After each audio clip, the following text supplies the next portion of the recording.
Este se viene, sí arranca por ahí, pero viene hasta los 70, 70. Okay. Bueno, y 80 es con el Nevada. Hasta los 80. Que nosotros en Aguada nos decían pequeñito. Buenos días.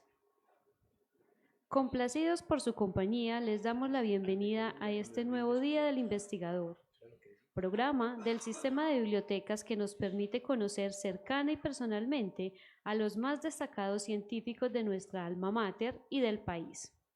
Un espacio para reconocer que la investigación es una verdadera opción de vida para la vida.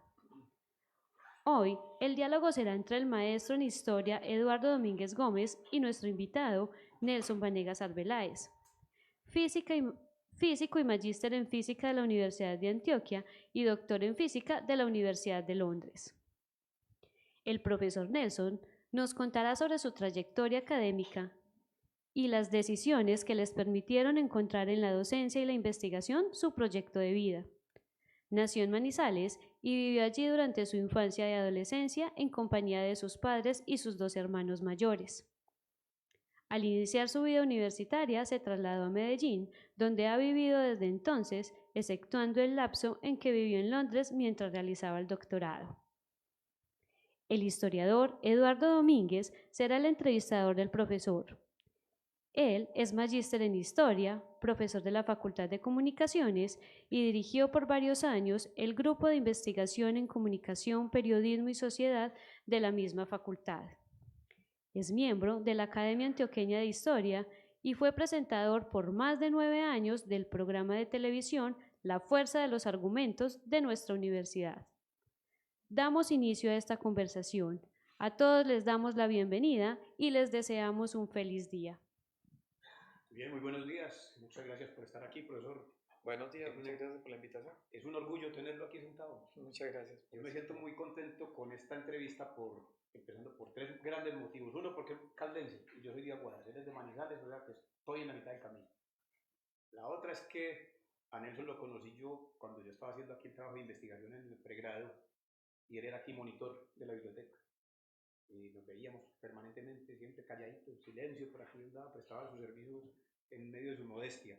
Pero el tercer motivo es porque hay que aplaudirle desde ya la gestión que hizo para que la Universidad de Antioquia fuera recibida entre el ranking mundial de investigadoras, de universidades investigadoras en la Organización Europea para la Investigación Nuclear. Sí, es correcto. Bueno, pues hombre, yo ya adelantémosle el aplauso, porque esto es un agradecimiento. Empecemos por ahí. ¿En qué consiste ese proyecto al que va a vincularse la universidad? Oficialmente, porque estaba contigo de...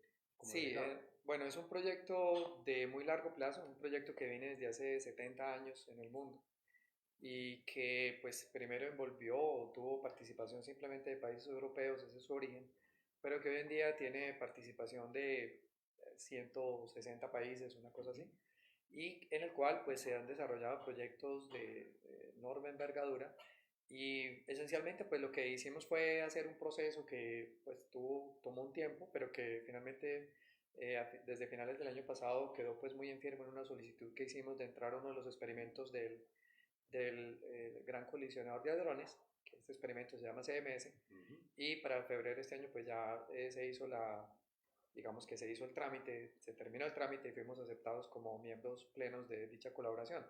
Pero pues finalmente fue un trabajo que en los últimos 2 años envolvió pues un esfuerzo grande de parte de la universidad, no solo mío, y que ha involucrado y ha tenido la participación de colegas y estudiantes que son finalmente los que realmente hacen el trabajo y que finalmente pues nos permiten entrar allí, estar allí y disfrutar, digamos, la palabra disfrutar es muy interesante porque involucra un cierto placer, una cierta gana, un cierto gusto por estar allí, pero obviamente también asumiendo un montón de responsabilidades que es lo que hemos querido hacer, que hemos venido haciendo y que bueno, finalmente es un reto gigante para los años que vienen. Claro. Ahora vamos a hablar del colisionador de hadrones y de lo que vamos a hacer, en qué consiste la investigación, pero refirámonos un poco a la biografía.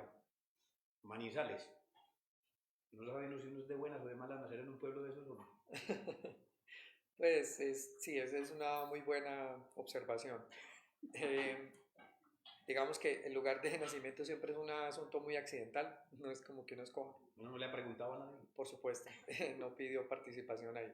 Yo creo que uno toma según absorbe, según lo que puede absorber. Y digamos que para el tipo de persona que con el tiempo uno desarrolla y llega a ser, pues el lugar de nacimiento pasa de ser un accidente a cómo lo vea uno. Uno lo puede ver como alguna ventaja que le pudo haber dado. En mi caso, pues trato de verlo así.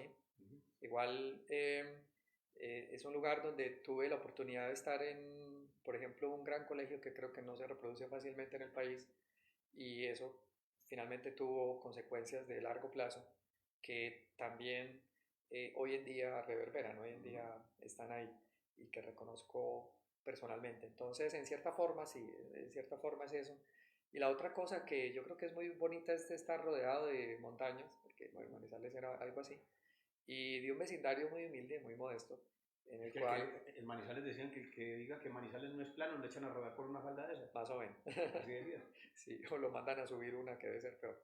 Eh, y bueno, era como eso, era estar en un lugar que en medio de todo era confinado, pero que tenía a su vez un paisaje muy bello, que igual todavía hoy se siente cuando uno mira paisajes, siente Claro, pues, esa memoria de lo que vivió cuando era niño. sí, sí, una ciudad de muchos contrastes. A mí me llamó mucho la atención el nombre del colegio, Baldomero Sanín Cano. Baldomero San En Incano, un pueblo ultra conservador, es más porque bien, sí. Manizales es el más católico que todo Antioquia, Era que eso todavía ya es más en mucho, su momento.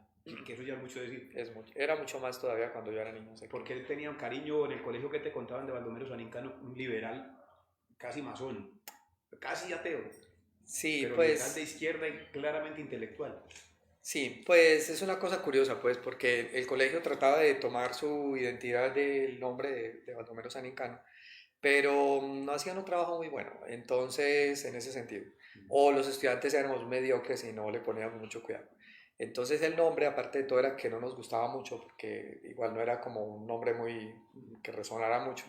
Y fue un nombre escogido por el Ministerio de Educación Nacional más que por la institución como tal.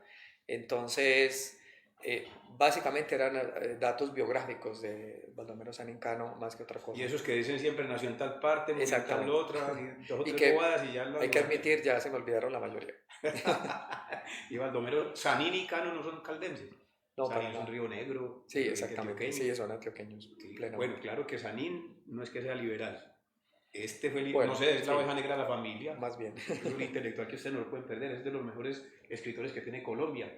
En estos días sale precisamente una tesis de doctorado del profesor Rubiano Rafael, que por aquí va a venir, sobre la correspondencia de Baldomero Sanín Cano, principio del siglo XX, porque él fue diplomático muchas veces, en muchas ocasiones, pero tenía un punto de vista muy progresista sobre Colombia. Y hoy se asustarían los del Centro Democrático diciéndole castrochavista. Se asustaría Noemí Sanín, Y Noemí su, Sanín, su su prima. descendiente.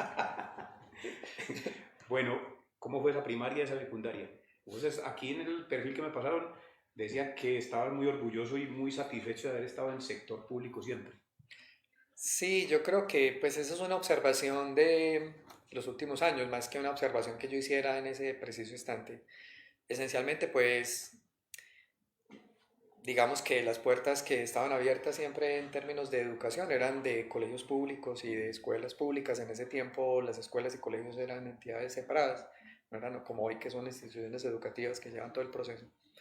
Y en la práctica pues fue una situación que era como el lugar natural donde uno estaba.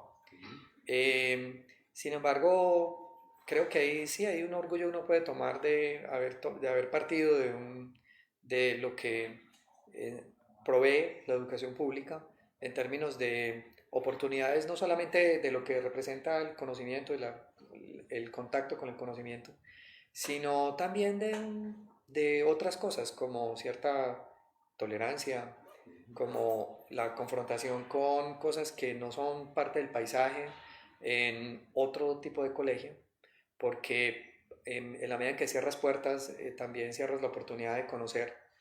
Y en ese sentido, yo creo que, por ejemplo, mi mamá veía más bien asustada porque iba a una escuela donde ella al principio pensaba que me iban a matar, porque yo era muy pequeñito, entonces por supuesto había muchachos muy grandes y ese era como su temor.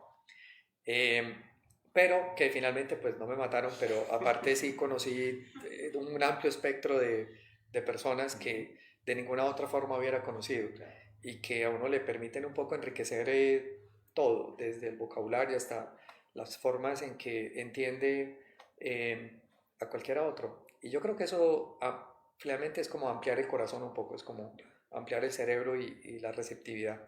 Y finalmente pasar de ahí a un colegio que, pues de nuevo, encuentro que fue un experimento curioso, porque fue un experimento que duró no mucho, duró relativamente poco. Con el cambio en la legislación, etcétera, el colegio cambió de naturaleza, pero un poco por accidente, por capricho tal vez, llegué allí porque me parecía que era muy bonito y que era, no sé, era grande, era nuevo y era muy despoblado, porque yo fui como de las primeras generaciones que entró al colegio, pero me encontré con un cuerpo docente casi todo que venía también de universidades públicas, de la Universidad de Caldas, etcétera, la Universidad Nacional, y que eran docentes muy jóvenes, también muy motivados y todos también muy dispuestos a dar y a incluir. Y bueno, fueron en ese sentido grandes maestros. ¿Esa transformación institucional en qué consistió? ¿Pasó del colegio? Porque este colegio era un colegio nacional. Nacional. Y ya con la ley 115 no podían haber colegios nacionales, todos los colegios tienen que estar adscritos a secretarias de educación. Correcto. Entonces ya cambió toda la forma de vinculación de los profesores y todo eso cambió. Y el colegio también tuvo que entrar dentro de las dinámicas de todos los colegios de acuerdo con la legislación. Y terminó ese proyecto porque la educación que estaba, digamos, prevista para este experimento era una educación que iba hacia lo que era la media técnica, eso también ha cambiado. Bueno, yo no escogí ninguna técnica, pero exacto, era simplemente un bachillerato normal, pero con un énfasis en ciencias y matemáticas. Entonces eso también fue como una cosa pues terriblemente novedosa, si lo piensas, porque se incluían temas que no se cruzan por la mente, que se den o que se hagan hoy en secundaria, porque había mucho tiempo. Claro. Teníamos muchísimas horas a la semana de física, química, matemáticas y biología que cubrían prácticamente todo el tiempo en el colegio. Las otras materias eran un componente muy pequeño. Estamos hablando de una Manizales de los años finales del 70 y principios de los 80. Sí, principios de los 80. Principios de los 80. Manizales todavía era chiquito. Ahora está creciendo un poquito, pero Sí, todavía está chiquito. El colegio estaba hacia aquel lado. Era cerca de la Universidad Nacional, cerca de la zona universitaria. Hacia el cable. Exactamente. Correcto. En un hueco. Todo era en la casa, en un hueco, exactamente. pero, bueno, Manizales era pequeñita, pero tenía una característica, sobre todo en ese tiempo. En Manizales hubo un eco en el clero, de lo que aquí fue el Concilio Vaticano II desde los años 60. Y entonces el clero se dividió como en dos corrientes: el clero progresista, un poquito simpatizante de Camilo Torres y Diego Golconda, y un clero muy ortodoxo y muy serio, muy tradicionalista y conservador. Y tuvo una corriente de sacerdotes liberales que después se fueron volviendo godos y hoy ya son parte pues como de la Inquisición eclesiástica, pero en ese tiempo era gente muy progresista. Eso incidió algo también en la posibilidad de que en el colegio hubiera nuevos temas, ¿no? Curiosamente sí, porque el colegio no tenía un programa religioso, realmente había una materia, pues como se llamaba en ese momento, que tenía que ver con la parte religiosa, llamaba catequesis o algo así, ni me acuerdo bien. Pero las personas que estaban a cargo no eran sacerdotes, aunque algunos de ellos habían sido sacerdotes, pero no lo eran. Sin embargo, el tema fundamental de varios años fueron los derechos humanos. Eso. Entonces no fue una formación religiosa como tal, fue una formación más en derechos humanos y en lecturas justamente que venían del Concilio Vaticano II y del, no me acuerdo bien, un encuentro en Puebla. Sí, exactamente, que tuvo muchísima incidencia y que tuvo mucha influencia en el clero precisamente con esas visiones más liberales sobre la realidad y un poco sobre cuál es el papel de la religión en la vida nacional, en la vida de los pueblos. Y en eso era curioso, pero yo no tuve que leer un solo evangelio en la secundaria, así que era simplemente una discusión muy abierta y básicamente hacíamos mesas redondas y foros sobre esos temas. Mucho contertulio, porque yo vi por aquí en la reseña que a los 10 años te regalaron un librito con la biografía de Einstein. Realmente más bien casi que me lo robé, pero bueno, sí, digamos que me lo regalaron. Es un autorregalo. ¿Del hermano mayor o qué? Sí, de mi hermano mayor. Sí, era una colección de literatura juvenil, se llamaba, ¿no? Era una colección bastante rara, porque lo que hacía era resumir libros grandes, ¿no? Oliver Twist y cosas así. Entonces, eran unas versiones resumidas y que tenían algún dibujo aquí y allá. Este no era un resumen, era esencialmente como una biografía muy pequeña de Albert Einstein. Y bueno, fue como uno de los primeros contactos con un nombre que no tenía para mí ningún significado, que era física. Y eso, a los 10 años, uno que se imagina ese señor. Es difícil recordar, Que porque porque no, tenga ese yo creo que apellido el así. recuerdo ha sido completamente transformado por las experiencias posteriores. Ujú. Pero para mí era como una especie de norte, en el sentido de yo quiero ser así. No lo logré, pero es como, bueno, al menos sé para dónde arrancar a decir nombres al azar que en ese momento no significaban nada, Claro. como física o relatividad o cosas por el estilo. Y, y más bien era como llenar de palabras que, de nuevo, no tenían tanto significado en ese instante, un discurso que incluía el futuro. Ujú. Que creo como una imagen de alguien hacia donde uno tendería.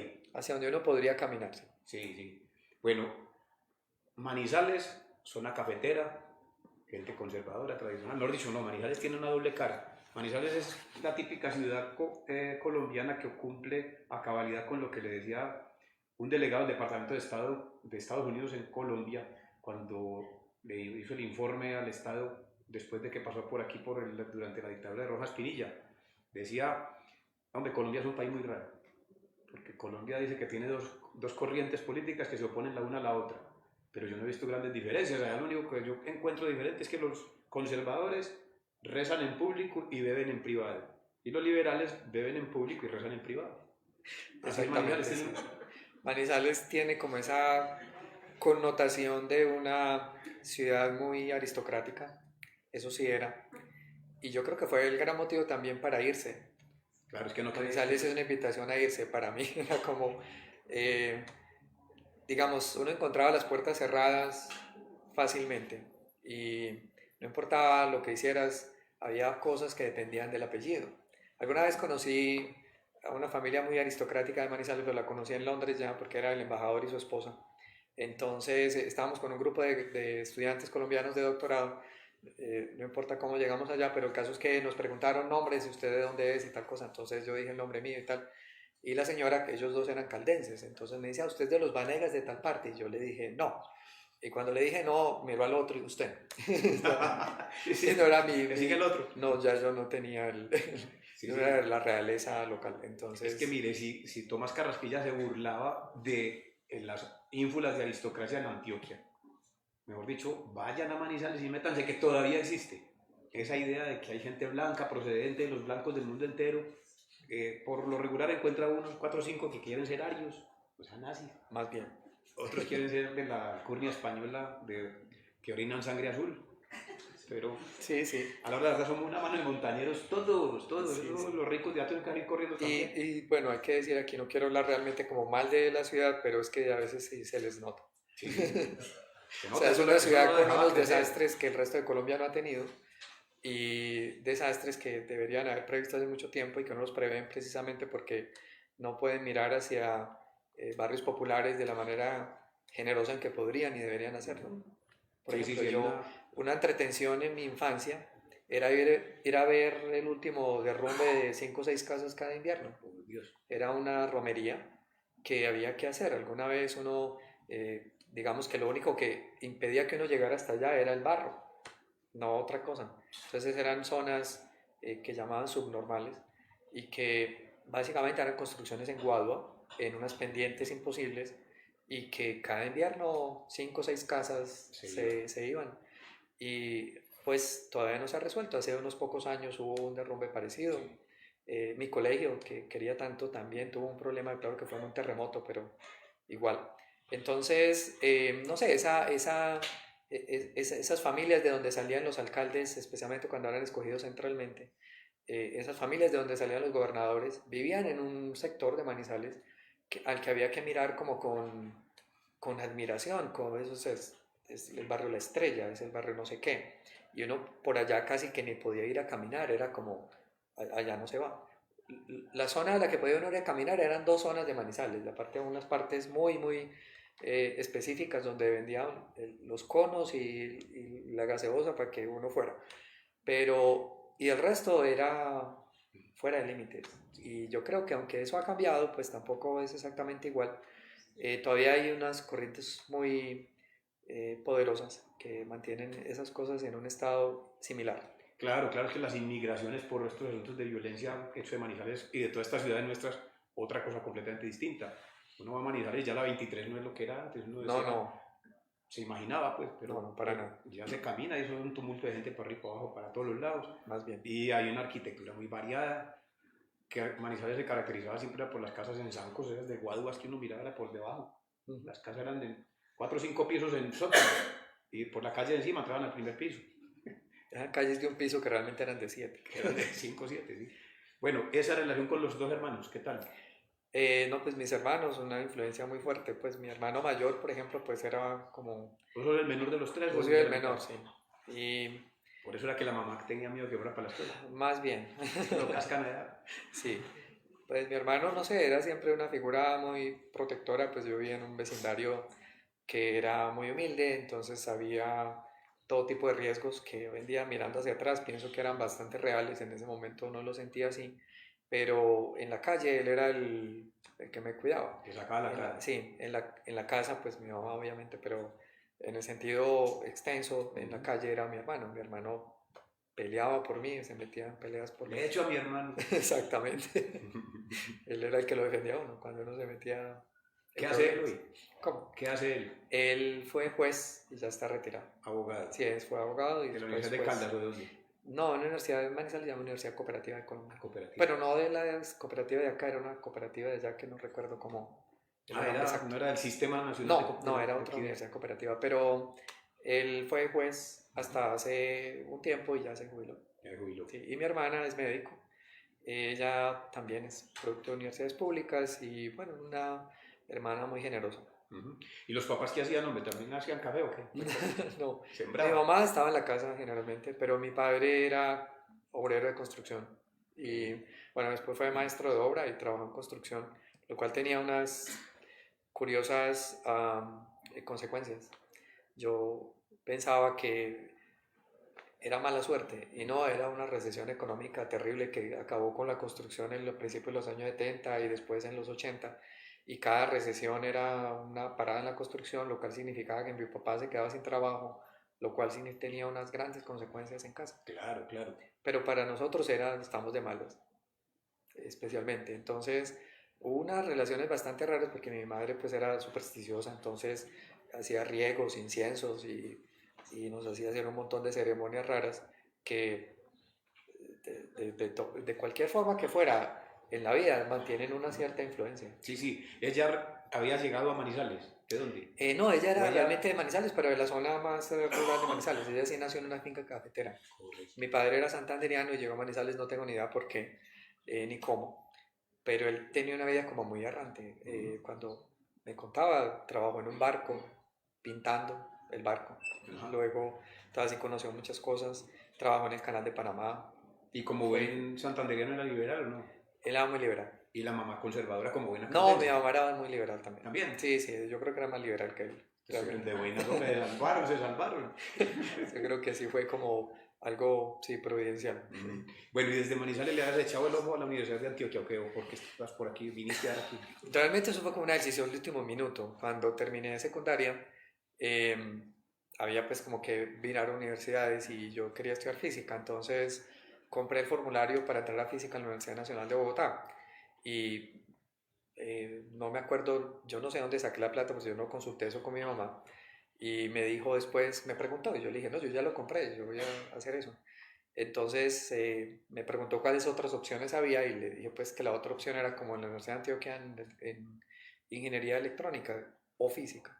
Entonces empezamos como un diálogo que finalmente es un poco más forzado de lo que uno quisiera y me convenció de entrar a la universidad, pues a buscar la Universidad de Antioquia. Aquí se me sale un poco la arrogancia porque yo como que no estaba pensando que no fuera a pasar, eso fue como, pues yo voy a ir allá, entonces voy a ir allá. Y bueno, no, ni siquiera presenté el de la Nacional, lo vendí compré el de aquí y ya entré como y aquí estoy. Pero viniste a presentarte a ingeniería electrónica como la Sí. mamá dijo, ¿no? Sí, yo Digo, era... es que esa es la que más prestigio Sí, tiene, era gana finalmente platica. pues es que los maestros ganan muy Que no poquito le pase y lo va de a su ser papá. pobre toda la vida y no, pues supérese. Entonces es una visión horrible sobre la docencia, lo entiendo, Sí, me da sí. risa por lo anecdótico, pero hay un lenguaje, eh, un mensaje subliminal muy fuerte de que la docencia no vale la pena. Sí. Es que mi hijo, ¿de qué va a vivir? Así Exacto. nos dicen a los historiadores. Exactamente, sí, pues usted qué va a hacer cuando se gane, qué sé yo, medio salario mínimo, o menos lo que le ponen a uno como No, y en la de película. huelga en esos colegios y haciendo paro, usted vuelve comunista al mismo, mejor no. Vaya Bueno, no, yo creo que mi mamá no sufría por eso. O sea, fue de las personas que menos sufrieron. Todos mis amigos sufrieron con eso, yo no. Cuando yo empecé en la Universidad de Antioquia, que llegué pues realmente montañero al llano, y empecé a volver tal vez a Manizales después de algún periodo de tiempo acá. Los amigos de la secundaria, todos más o menos, hasta que alguno finalmente tuvo la sinceridad y me paró en la calle y me dijo que me había lavado el cerebro. Entonces, yo más o menos, yo no sabía muy bien qué responder, en fin, todas esas relaciones quedaron atrás. Y hoy en día pienso como, siquiera le lavan a uno el cerebro, porque si uno no entra a la universidad que le laven el cerebro, no está aquí por las razones correctas. Uno Claro, tiene que claro. estar en una universidad para que le limpien el cerebro, lo laven, lo estreguen, se lo dejen vacío y uno lo llene. Y uno no sabe con qué jabón, pero de todas maneras queda Sí, lavado. y que uno lo llene, no que se lo llene otro. Eso es fundamental. Magnífico. Y bueno, y la experiencia en la universidad, esta universidad ya se veía grandísima. Enorme. Además, muy enredada, la gente hablando de todo. Yo tenía que hacer un plano para poder entrar. Yo tenía que ir a un bloque, entonces yo sabía como cuál era la ruta. Claro, porque entras por Barranquilla, referente a la biblioteca. Pero además, los tipos de temas que se trabajan aquí, los modos de protestar, por ejemplo, eso no era muy asustador. Claro, alguna vez había una venta de los documentos que la universidad Sí. tenía, que era al lado del Camilo Torres. Fotocopia. Y alguna vez salí de algún curso que terminaba a las 10 de la mañana, fui a comprar mi cuadernillo, no sé qué cosa, y estaba parado allá cuando sonó algo, sonaron algunas explosiones. Y miramos, pues yo miré hacia lo lejos, la portería de Barranquilla desde el teatro, y pues había humo, pero eso no fue lo que me sorprendió. Lo que me sorprendió era la carrera de todo el mundo, pero no estoy diciendo que salieran lentamente como hoy. No, todo el mundo Hoy en día todo el mundo anda con una confianza que es como, sí salgo, o sea, pero más o menos venga y sáqueme. En ese momento no había que hacer eso, había realmente todo el que mundo correr. desfavorido. Exactamente, entonces era como si hubieran barrido la gente, la trajeran barriendo. Yo me quedé tan sorprendido y me quedé quieto, hasta que alguien me empujó y me dijo, corra. Y yo, bueno, y yo empecé a correr. Yo no sabía muy bien por qué, pero yo corrí por donde todo el mundo vio, que era salir por la portería del ferrocarril. Y esencialmente era por el temor, porque la universidad era frecuentemente allanada por la policía militar y militarizada por periodos largos de tiempo. Pero eso me había tocado cuando venía el proceso de admisión, pero no me había tocado estando dentro. Entonces la relación con eso era conflictiva porque igual no era precisamente el modo como más natural para mí de estar ahí metido en eso. Pero yo no sé, yo creo que esta universidad tiene unas ciertas dinámicas que finalmente lo preparan a uno para muchas cosas. Una de ellas es precisamente eso, es poder entrarse 10 horas al Camilo Torres en medio de la oscuridad y de la penumbra, escuchar discursos de extremo a extremo, desde Uribe hasta otros los delegados del ELN, las FARC, sí, todos vienen aquí. todos los que estaban ahí, y tomar alguna posición, participar de alguna forma. No sé, algún día terminé en una clase de no sé qué cosas en medicina, sacando a los estudiantes para que participaran del paro que en ese momento estábamos, en el que en ese momento estábamos. Obviamente muerto del miedo, hablé en nombre del grupo y para sorpresa mía todo el mundo cogió sus cosas muy... acataron la orden de paro. Y se fueron. Y yo como que bueno, está bien.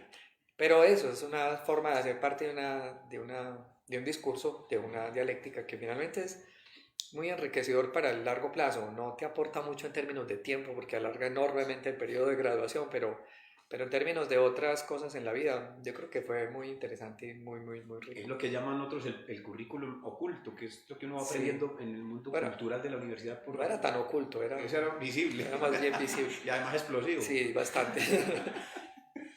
Bastante.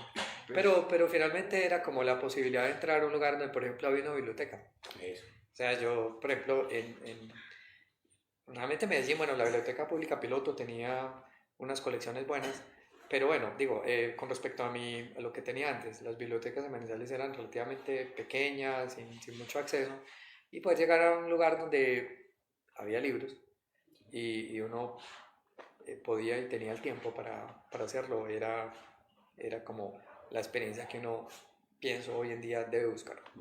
Y en ese tiempo de monitoría aquí en la biblioteca también sirvió mucho para formar otras ideas, por ejemplo, las exposiciones de arte que hay aquí, lo que hay de conciertos y esas cosas, ¿no? Sí, pues inicialmente el punto en la biblioteca era que había que sobrevivir económicamente, entonces era un primer punto muy importante. Básico. Y luego lo otro sí, era la relación con la biblioteca misma. Y un poco sí, la relación con los libros y con las lecturas, no tanto con la gente, yo más bien no tenía. Yo me acuerdo mucho que era contacto. muy silencioso, sí me acuerdo. Eso sí. Calladito haciendo la tarea por ahí. Sí, yo al final aprendí a hacer mi trabajo. En casilleros no se dejaban entrar libros y se dejaba sentar solamente un cuaderno por persona. Y yo era el único con el poder de decirle al otro y le señalaba qué era y el otro ni siquiera protestaba, me entregaba todo. Sabía que solo podía entrar un lápiz y un cuaderno. Y fue como interesante, fue una exploración en el silencio, porque yo no hablaba prácticamente con nadie en ese momento acá.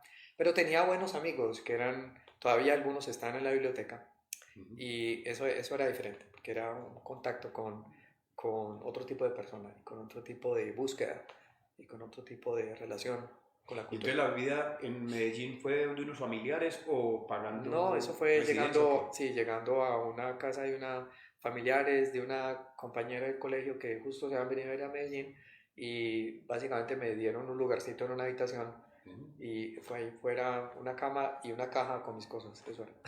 Aquí muchos de los que he entrevistado tuvieron esa experiencia, sobre todo han comentado mucho de la soledad en un principio, cuando llega a una ciudad que uno no conoce del todo. Sí. Los estudiantes, los compañeros tampoco se atreven del todo ni a integrarlo a uno, ni ¿qué ocurrió con vos aquí? No, era una experiencia solitaria, sí. Era una experiencia solitaria. En el sentido en que, pues primero no conocía Medellín, me asustaba porque era una ciudad muy grande y no era precisamente amigable en todo sentido. Tampoco era agresivo horriblemente, pero igual yo no era como la persona, era más bien tímido, entonces me costaba trabajo. Entonces mis exploraciones de la ciudad eran un reto, pero tampoco es que hubiera muy buenos mapas ni muy buena orientación, entonces todo era como por lo que uno preguntaba. Que es experimental. Por supuesto, entonces uno era como expandiendo su frontera permanentemente. Y pues eso era como una cosa. Pero lo otro es que sí, yo no conocía absolutamente a nadie aquí. Esta amiga que me había contactado con sus familiares no vivía aquí, entonces los familiares de ella eran también desconocidos. Y finalmente fue que arrancar de cero. Fue una experiencia que ha tocado esa vez. Después cuando fui a hacer el doctorado fue similar, fue una experiencia igual. Yo llegué y no conocía a nadie, ni la ciudad, ni tenía mucha idea. El idioma era otra barrera. Y es una experiencia solitaria, pero creo que a la vez pues enriquecedora, porque de nuevo eso depende un poco cómo tome uno eso que le toca vivir.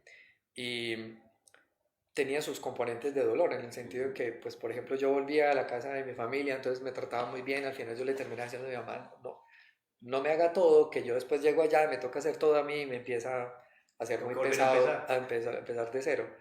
Y algo así era, porque por supuesto eran los cuidados de la familia a tenerse que defender por sí mismo, pero al mismo tiempo, otra vez, pues es el proceso de crecer, de salir de la infancia.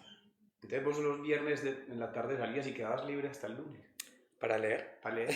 Me quedo en mi casita. Exactamente. Organizando. De pronto un cine cuando me podía, pero eso era.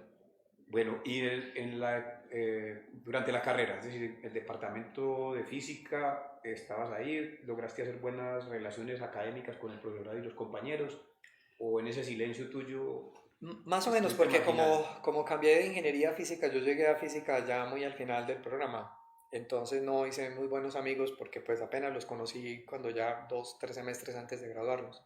Entonces no fueron amigos de muy largo plazo porque no los conocí muy en profundidad. Y realmente es que mis amigos en la universidad eran de otros programas, nuestro lugar de encuentro era en Tronquitos, que era donde ahora queda Arboreo. Y ese lugar pues era un lugar de, de tertulia, Sí. y nos encontrábamos, pues no sé, amistades de muchos programas, y no era realmente nunca nos juntamos por el programa de origen, sí, sino por como otras cosas que nos convocaban, y eran hasta cierto punto culturales o intelectuales, o una cierta visión política también, si se quiere. Y no era realmente por un programa académico. Entonces yo nunca tuve demasiada relación con mis compañeros. Había profesores que admiraba, por supuesto, y todavía admiro, y colegas que después fueron mis colegas, pero que, claro, tuvieron una influencia sobre cómo ve uno la ciencia o su relación con el conocimiento. ¿A quiénes recordás así particularmente como que han dejado, hasta dejó huella en mi trabajo? Sí, pues no sé, yo mencionaré por ejemplo a Alonso Sepúlveda, que fue una persona muy, sí, como organizado, por ejemplo, riguroso con lo que hacía, eso era bueno. A Lorenzo de la Torre, que era una persona muy, no sé, más humano en el sentido más sentimental, si se quiere. Y excéntrico. Un poco. Y bueno, había un profesor que se educó en Francia, que se llamaba Regino Martínez, vive en Francia, que fue como la persona que me acompañó al final en mi trabajo de grado. Y por ejemplo, también tuvo como una influencia y una forma de influir lo que uno ve. Mencionaría tres, sí, pues, pero obviamente estoy dejando por fuera personas que merecerían ser mencionadas. Claro, claro. Bueno, y entonces, ¿cómo fue ese camino hacia la beca, hacia qué? ¿Hacia el estudio en Londres? ¿Eso fue con beca, sin beca? Sí, fue una beca de Colciencias. ¿De Colciencias? ¿Cómo, por qué resultó esa Eso fue algo bastante raro porque, digamos que durante mi maestría empecé como a buscar la forma de hacer el doctorado, y una forma ahí como medio caótica fue enviar un montón de cartas a ver qué respondían. Como unas personas dijeron obviamente sí, pues, pero no había posibilidades de ayuda económica, y había una historia bastante sui generis porque un físico italiano se cuenta, yo no sé, no me consta, amigo de unos mafiosos de Sicilia. Entonces les sacó plata y fundó en Ginebra un lugar como una especie de ONG que se llamaba Laboratorio del Mundo. Y él... No era laboratorio de coca, sino del mundo. No, del mundo. Entonces él mandó como unas convocatorias para estudiantes del tercer mundo ir a hacer doctorado en el primer mundo. Entonces él demandaba que hubiera una admisión a programa doctoral. Entonces ya hice como los procesos de admisión y mandé la lista de los posibles lugares a los que iría.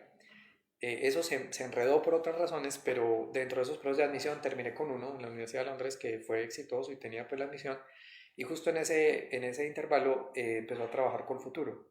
Entonces hice la solicitud con Colfuturo, la aprobaron, pero justo cuando ya Colfuturo la había aprobado, Colciencias presentó un programa de becas doctorales, y como no tenía estudiantes porque no tuvo tiempo de hacer un proceso bien, cogió los de Colfuturo y nos pasó para allá. Y de un momento a otro resulté en Colciencias sin haber enviado un papel. Y becado. Y con la beca. Entonces, por la diferencia de Colfuturo y Colciencias entonces fue el tipo de beca, es decir, la de Colfuturo era beca crédito. Exactamente. Hubiera habido que pagar mucha cosa, hubiera habido que hacer unos contratos bastante leoninos en ese momento. Y lo de Colciencias pues tenía sus contratos y sus cosas, pero también me ayudó mucho que eran completamente imperfectos, o sea, como los hicieron de afán, porque Colciencias empezó el programa como en junio y tenía que cerrar como en julio. Entonces eso fue todo de afán. Entonces no escribieron nada bien y toda la letra menuda era en contra de ellos, así que uno quedaba como muy tranquilo. Y bueno, pues sí nos puso a sufrir también porque se demoraba muchísimo con los giros, pero bueno, finalmente no me quedo más allá de decir eso porque se pudo hacer. Al final sí llegó. Porque al final llegó, al final estuvo hasta el final y se pudo hacer. Bueno, yo he conocido muchos casos en la universidad en los que le dicen a uno, los estudiantes, no, yo Colfuturo ni riesgo, yo no me meto en una deuda por ningún motivo. ¿Por qué estabas entusiasmado si no tenías una trayectoria financiera suficientemente fuerte? ¿Por qué te confiabas en que ibas a responder por esa deuda? No tengo idea, yo creo que me había leído bien. Entonces, No había leído el Es contrato. simplemente un acto de fe. Eso es una posibilidad, tírese a ver qué pasa. Eso es todo. Acto de fe. Más bien. Pero ya habían conseguido fiadores y todas estas cosas, ¿o no? Estaba en ese proceso y curiosamente, pues mi jefe en la biblioteca, Gloria Bermúdez, una persona Sí. maravillosa. Algún día nos dijeron en el ICETEX, fue con quien tramitamos todo eso, tiene que traer un fiador y yo no tenía amigos siquiera que tuvieran casa, todo el mundo era re pobre. Entonces le dije a Gloria y Gloria de inmediato lo hizo y pues una persona estupenda, una persona... Y algún día incluso pues tenía la forma ya en ese momento porque había recibido una beca de la Fundación Mazda para la maestría, para el final de mi maestría. Entonces había que ir a Bogotá a firmar un papel y tenía que ser como hoy, en la tarde, tenía que estar firmado. Entonces vine a las 8 de la mañana a la oficina de Gloria, que era aquí arriba, y le dije, Gloria, nos vamos para Bogotá porque hay que ir a firmar este papel. Y Gloria hizo llamadas, pidió permiso. Al mediodía estábamos en Bogotá, firmamos y al medio de la tarde estábamos aquí. Y pues empeñó su casa en un montón de cosas y bueno, ya las desempeñó, pero no fue libre de riesgos. Sí, pero como un homenaje a Gloria, que es una persona muy importante ahora, todavía en la cultura. Ella fue la directora de biblioteca nuestra que hicimos unos trabajos hermosos. Cuando ella estaba en el 90, sacamos un primer libro aquí de una compilación para conmemorar, eso fue en el 89, para conmemorar los 200 años de la Revolución Francesa. El libro está ahí todavía hermosísimo, se llama La Revolución Francesa en imágenes y textos. Ella nos permitió desarmar un original que había aquí porque nos dijo, si garantiza que quede igual cuando ustedes lo reproduzcan, no hay ningún problema. Y nos ayudó, nos permitió, pues eso era una cosa que había que hacerla porque en ese tiempo la tecnología no era como hoy, pues hoy tenemos a la mano en un celular, tenemos cómo hacer eso. Pero en ese tiempo era desbaratar el libro, desencuadernar, volver a ir a tomar fotografías, llevar las planchas, 10.000 cosas, el libro ahí está, pero era una persona colaboradora enorme. Ahora tiene una fundación, creo que la conoces. Sí, sí, claro. ¿Cómo se llama? Es un proyecto maravilloso que tiene en El Retiro. En El Retiro. Y en el cual, pues, sigue haciendo lo que hacía acá, que es promover la lectura, los libros, pues, y la cultura. Y se tomó sin necesidad, pues, porque no era algo que tuviera que hacer, su periodo de retiro para hacer esto. Eso es muy, muy bonito, el Laboratorio del Espíritu. El Laboratorio del Espíritu. Exacto. Ustedes pueden conocer algo de ese trabajo en una monografía que publicó El Retiro el año pasado, todo full color. Y hay un capítulo dedicado que es muy hermoso, se lo recomiendo. Es muy bonito y hicieron un proyecto maravilloso con unos niños del Retiro, que es un libro que se llama La Casa de las Estrellas. Es un libro maravilloso que todo el mundo debería leer. ¿El profesor Naranjo? No recuerdo quién, pero... Era Naranjo, pero no Alberto, sino... No, yo no recuerdo quién. Javier Naranjo, que recoge las definiciones que los niños hacen de diferentes cosas. Sí, tiene un prólogo de Piedad Bonet. Eso, muy bonito. Bueno, esa estadía en Londres. Entonces llegaste a Londres así como llegaste a Medellín. Sí, literalmente como en una maleta. Una maleta. Pero llevaba un equipaje muy importante que justamente uno de mis profesores me recomendó mucho empacar, que era media botella de ron. Para la nostalgia. Sí, y me dijo, pues me dio varios consejos, unos muy importantes. El más importante de todos fue no diga mentiras. En la cultura anglosajona eso es muy malo, no lo haga. Y la tentación que uno tiene es hacerlo, no lo haga. Y eso fue muy importante. Vale, sí. Y no pareciera, pero lo fue. Y eso otro, media botella de ron y en ese tiempo un casete con música que a usted le guste. Dentro de 2 meses, me dijo, usted va a mirar alrededor y va a decir, ¿yo qué hago aquí? Yo vivía bien, estaba bien allá, conocía cosas que eran buenas, ¿por qué me vine a sufrir aquí, a pasar maluco? Y por ahí a los 3 meses fue como, bueno, listo, ya llegó el momento, ponga el casete y tómese media botella de ron y hay que continuar, porque ya había... Lloré, mijo, pero siga. Sí, exactamente, pero bueno, eso se supera también. Bueno, y el ambiente, la diferencia entre esta universidad, llevabas toda una trayectoria, todavía no eras profesor aquí. No, había sido profesor de cátedra por razones de la maestría. Correcto. Pero no profesor. El ambiente entre esa universidad y esta. El college, porque es básicamente un college en la Universidad de Londres, es un college, era en ese momento todavía más pequeño, hoy en día es mucho más grande. No, pues tiene una vida muy diferente, pues la vida es muy, muy diferente. No sé, 1 hora y media de clase, pues en la que hay clase no hay nadie afuera, todo el mundo está en clase. no hay ruido. La distancia entre los profesores y los estudiantes es una distancia abismal. Yo tenía que hacer tareas de asistencia para uno de los profesores, por ejemplo. Los estudiantes los conocía si iba a hacer un taller, pero escasamente se dirigían a uno. Y no, esto fue muy diferente porque una vida más monacal, más dedicada simplemente desde esa perspectiva a lo que uno iba a hacer, muy concentradamente y pues en contacto con gente muy buena y gente muy conocedora y exigente a la vez.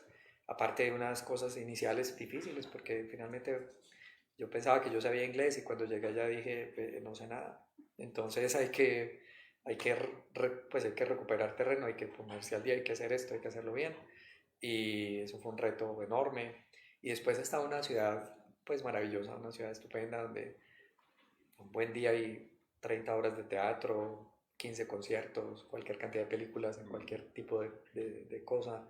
Hay una vida que es, hay 4 orquestas sinfónicas, no siempre entra gratis, pero como estudiante tiene mucha posibilidad y no siempre se puede ir porque no hay tiempo, pero es una ciudad por la que uno camina y encuentra historia, por donde camine encuentra historia. Yo vivía en un vecindario que era un vecindario de inmigrantes, en la zona de los antiguos puertos, entonces una zona, digamos, entre comillas, deprimida desde el punto de vista socioeconómico, pero con una mezcla bonita, a veces difícil, pero con una historia riquísima, muy rica, que pasa desde Jack el Destripador hasta el hombre elefante, el primer misil intercontinental que tiró Alemania sobre Londres, cayó por ahí, los puertos de Londres que desaparecieron, el East India Dock Road, que es básicamente la calle de la East India Company, que era la empresa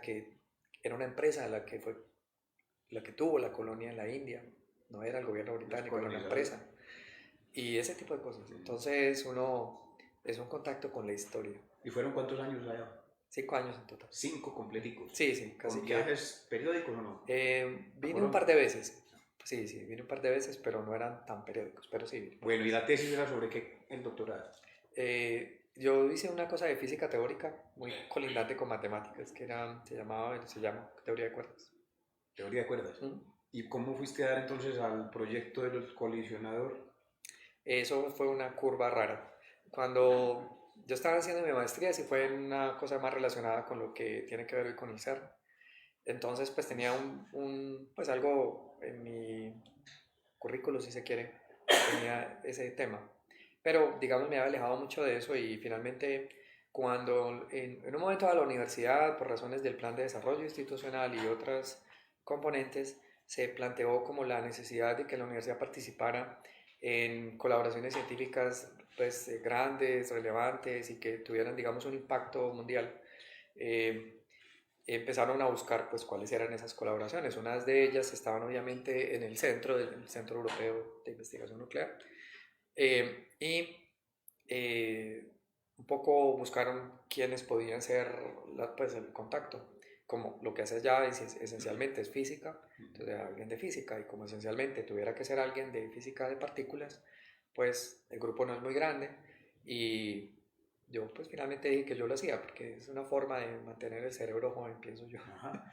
Pero allá también hay 2 egresados de aquí, 2 egresadas de aquí. Sí, pues ha habido muchos a lo largo del tiempo, pues no diga muchísimos, pero sí muchos, que de una forma o de la otra han estado en contacto con el centro.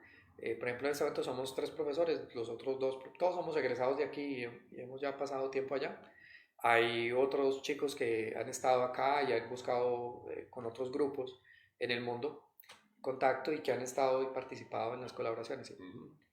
Porque en El Espectador salió el reportaje hace unos 15 días de 2. Lilia Portillo es una chica que fue egresada acá y está en este momento trabaja en la colaboración Atlas con la Universidad de Francia. Correcto. Bueno, ¿y qué hace el colisionador de hadrones? Colisionadrones. Colisionadrones. Básicamente los hadrones son como los hermanos mayores del protón, ¿de acuerdo? El protón es un hadrón, es el hadrón más liviano. Entonces, pues estable. De ahí para arriba se construyen otros estados de la materia, otras partículas, digamos, más gordas, hermanos mayores del protón. Y esencialmente es una familia, digamos, entre comillas, de hadrones. Y lo que hace el gran colisionador de hadrones es colisionar protones contra protones. Se aceleran, se llevan a velocidades muy cercanas a la velocidad de la luz y en varios puntos de un anillo muy grande de 29 kilómetros de longitud colisionan, y alrededor de esos puntos donde colisionan se construyen detectores para censar y saber reconstruir qué pasó en cada colisión, y a partir de ahí indagar sobre los mecanismos que hacen funcionar la materia. Son como choques de lucecita. Es una forma de decirlo, sí, son choques de energía, porque básicamente lo que viaja con los protones son gluones. Es una forma que gluones viene de la palabra glue, que es pega o pegamento en inglés, y entonces un gluón es una cosa que es la pega que mantiene a los protones juntos. El protón es una partícula que no es elemental, tiene componentes, y esos componentes son muy livianas, pero al pegarlas con estos gluones se vuelven más pesadas. Pero esa pega no es física en el sentido del colbón, sino energética. Sí, básicamente, pues física sí es, porque tiene una realidad física, tiene masa, pues tiene energía en momento, y ese pegamento lleva gran parte de la masa del protón. Es gran parte de la masa del universo, porque el protón es esencialmente lo que le da el hidrógeno. Entonces, ¿qué fue lo que descubrieron cuando hablan del bosón de Higgs? El bosón de Higgs.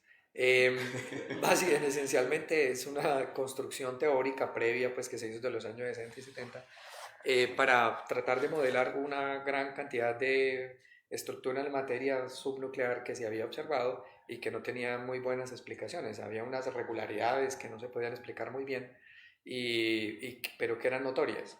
Cuando uno organizaba las partículas de acuerdo con ciertos parámetros que se podían investigar, resultaban organizadas como en figuras que hoy en día se ven muy bonitas, unas geométricas, digamos, muy llamativas, y no había mucha claridad de por qué sucedía eso. Entonces se iban proponiendo modelos.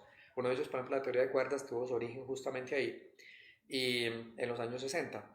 Pero no pasó un cierto límite porque, digamos, tiene unas limitaciones de cara a esa explicación. Pero más adelante se propuso otro modelo que se llama el modelo de quarks, que se incorpora después como al modelo estándar que llamamos hoy, que necesita unas ciertas componentes, unas formas de agruparse, unas formas de interactuar, y dan lugar a esa explicación y muestran una razón, digamos, teórica para que las partículas se agrupen en esos diagramas que menciono, y que se vean y que se manifiesten esas simetrías y esas regularidades. Pero para que todo funcione bien, dentro de ese modelo se necesita una partícula que sea el mecanismo mediante el cual esas partículas tengan masa, y esa partícula es el bosón de Higgs, es como la estructura más sencilla que se ha construido para eso, y hubo unas búsquedas desde hace mucho tiempo porque no se tenía idea de dónde buscar, cómo un poco sí, pero dónde no, y el dónde es muy importante porque eso marca escalas de energía que no siempre se tienen. Pero entonces ese descubrimiento inicial de Higgs y de muchos de los físicos fue teórico a través de fórmulas matemáticas y computacionales. Inicialmente era una propuesta teórica que ni siquiera era para la física de partículas, inicialmente era para otra cosa que era de materia condensada, y alguien lo adaptó al problema físico del modelo estándar, y se encontró como una forma de incluir de hacer esta construcción de que las partículas tuvieran masa, etcétera, interactuando con este campo de Higgs, pero quedó como una construcción teórica, sí, inicialmente, y luego empezaron pues unas búsquedas. Exactamente, sí, porque digamos que había habido muchas otras cosas que en teoría deberían estar ahí, luego se buscaban y se encontraban, como una partícula que llamamos JPC, que básicamente es el encuentro con una cosa predicha dentro de ese modelo estándar que no se había encontrado, y que se llama el encanto. El encanto.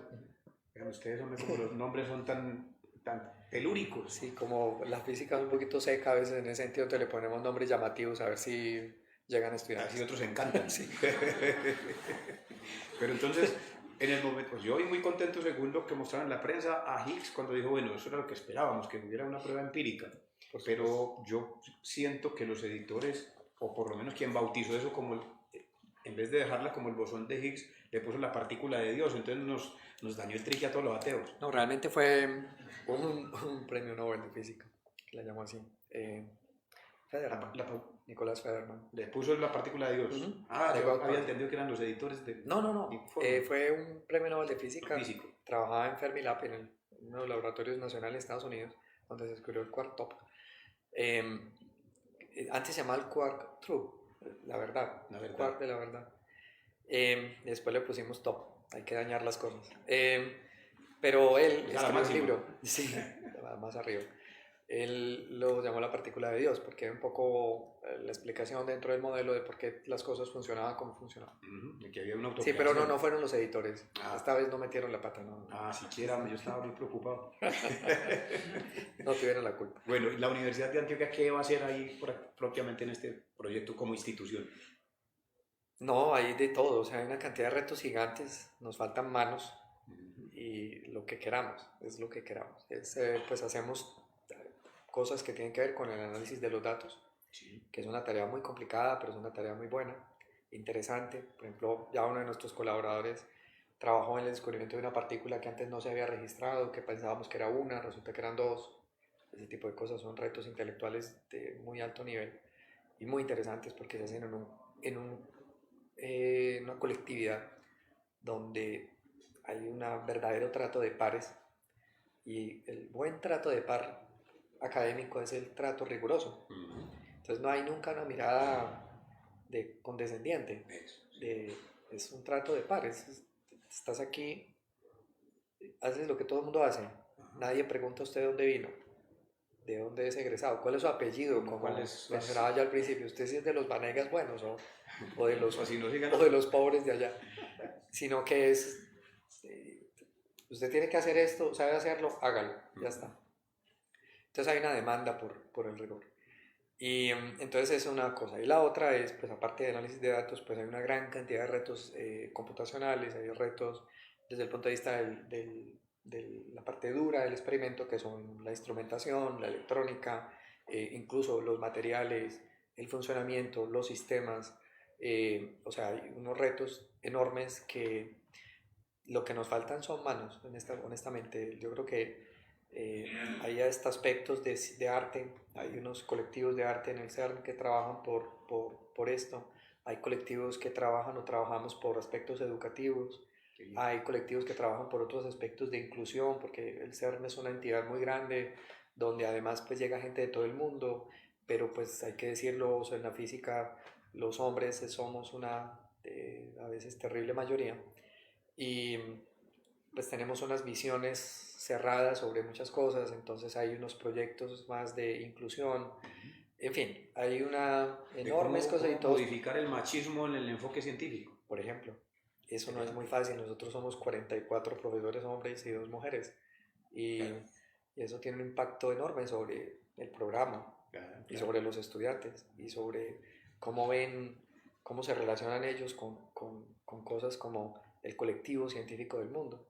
Y sacamos estudiantes hombres, perdón, no estoy hablando de los estudiantes mujeres en este instante, con unas visiones muy cerradas, unas visiones muy pobres de cómo funciona la ciencia y cómo funciona la humanidad. Y entonces, por ejemplo, eso son cosas que un poco implican retos y implican construcciones que no hemos hecho. Bueno, ahora cuando estamos esperando la llegada de ustedes, yo le había puesto una tarea a Nelson antes de darle la palabra a ustedes para que hagan un par de preguntas, y era que nos explicara en términos de aquí, de este mundo, porque eres profesor de física cuántica y eso ha causado una emoción a todo el mundo hablando de una cosa que nadie sabe qué es. Es que física cuántica, y todo el mundo cree que es algo así como la nada que se vuelve cosa. No es del todo descabellado. Pues en pocas palabras es difícil, pero no, esencialmente la teoría cuántica sobre el mundo, sobre el universo, es una teoría que en principio aplica absolutamente a todo lo que existe en el universo. No es una teoría que esté restringida a algo, pero digamos, se visualiza experimentalmente o tiene consecuencias muy impactantes en el mundo microscópico. En el mundo macroscópico podría haber manifestaciones, de hecho las hay, es imposible construir electrónica hoy en día sin una gran componente de conocimiento sobre la mecánica cuántica. Entonces es en el mundo microscópico donde se hace más manifiesto el universo cuántico. Y básicamente lo que allí hay es que se detectó desde principios del siglo XX, final del siglo XIX, principios del siglo XX, que la física no tenía las características que habíamos pensado desde la época de Lagrange o de Newton para adelante, en el sentido de que algunos precisamente problemas que tenían que ver con lo microscópico no se podían tratar de la forma como se trataban en ese momento, que eran las leyes de Newton, por ejemplo. Y no se podían porque no obedecían esas reglas, no obedecían esas normas y no tenían esa característica. Y luego de esos primeros planteamientos se ha construido una teoría en la que hay que cambiar paradigmas sobre qué es la realidad, por ejemplo, o qué es lo que medimos, o qué es medir en sí mismo, o qué podemos detectar, o cuál es el resultado de una medida. Y entonces, desde esa perspectiva, es una construcción que no es intuitiva, es muchas veces contraintuitiva, y que esencialmente lo que nos formula en dos lindos titulares que podría decir muy rápidamente es ninguna cosa la podemos tratar como partícula o como onda de una forma definitiva.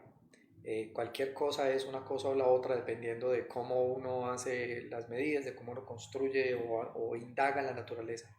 Que finalmente indagar en la naturaleza es en cierta medida interactuar con ella de tal manera que la pone a comportarse, si se quiere, de una cierta forma.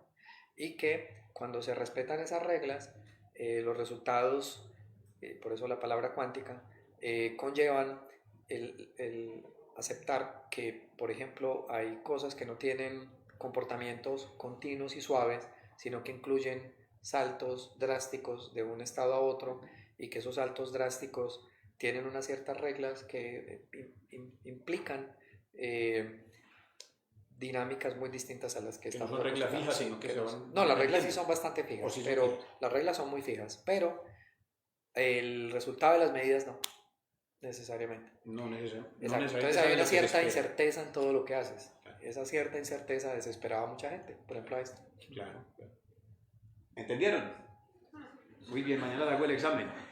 Por favor, si alguno tiene alguna intervención, una pregunta, comentario, adelante. De a uno.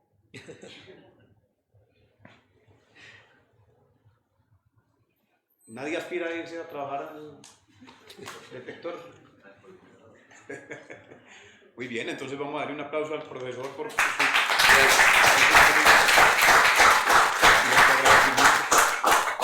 Nuevamente hay que agradecerle no solo por la presencia en este programa y no pues en esta entrevista, sino porque la Universidad de Antioquia tiene la oportunidad de hacerse ver en el mundo con todo lo que tenemos en esta universidad para mostrar. Muchas gracias. Muchas gracias, muy amable. Muchas gracias. Qué fuerte.